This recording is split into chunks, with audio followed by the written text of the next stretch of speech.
In this video, I'm going to talk about listing fees, the fees that eBay charges when you sell on their site. So to find out what the fees are, just click on the help link up here, and down here will be a link for seller fees. Okay, and click on how fees are calculated. Okay, and we're brought to this page, which lists the fees for the ebay.com site. If you live in a different country and use a different version of the eBay site, for example, if you use ebay.ca, if you live in Canada, the fees will be a little different. Okay, so what we're looking at here are the insertion fees for auctions. There's different types of listings, and I'll cover that in a later video.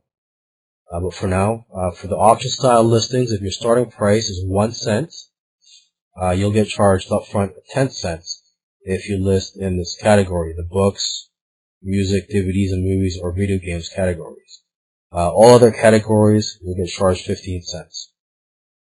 And the higher your starting price, the higher your insertion fees. Okay, now let's go down to the final value fees, which is at the end of your auction, if your item sells, you get charged a percentage, or another word for it is a commission. If your item does not sell, you will not get charged the fee.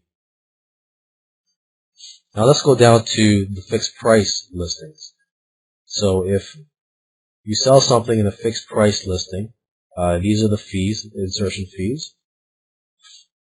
And down here are the final value fees. And the final value fees will be different depending on the category that you're selling the item in.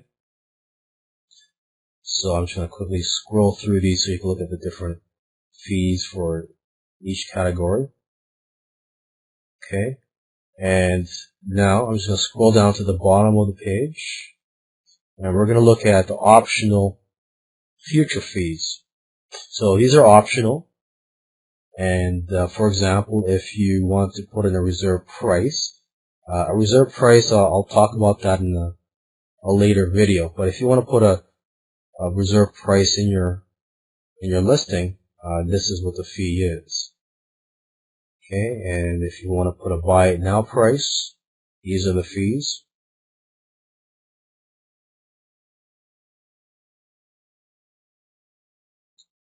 Okay, and these are the listing upgrade fees. So if you want your listing to be more attractive, you want it to be more noticeable in the search results, you would choose any of these features, and clicking on any of these will bring you to a page which describes more about that feature. So for example, let's click on highlight, and on this page it shows you what it looks like if you use highlight, bold, or border features. Okay, so if you choose bold, your listing will look like this in the search results, and this is what it looks like with a border. And if you highlight, this is what it looks like.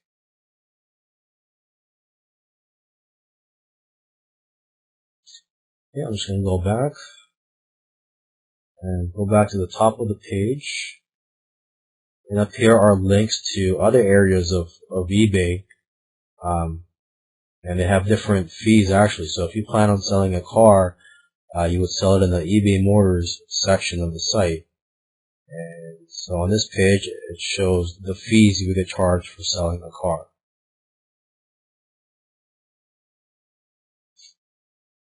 Okay, and if you're interested in starting an eBay store, I highly recommend you open up an eBay store once your business gets to a certain level. And there are many benefits of it, and I'll talk more about eBay stores in a different course. But for now, if you want to know what the fees are, these are the fees.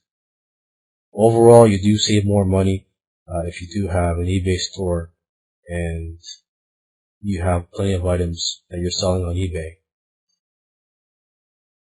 I'm just going to go back.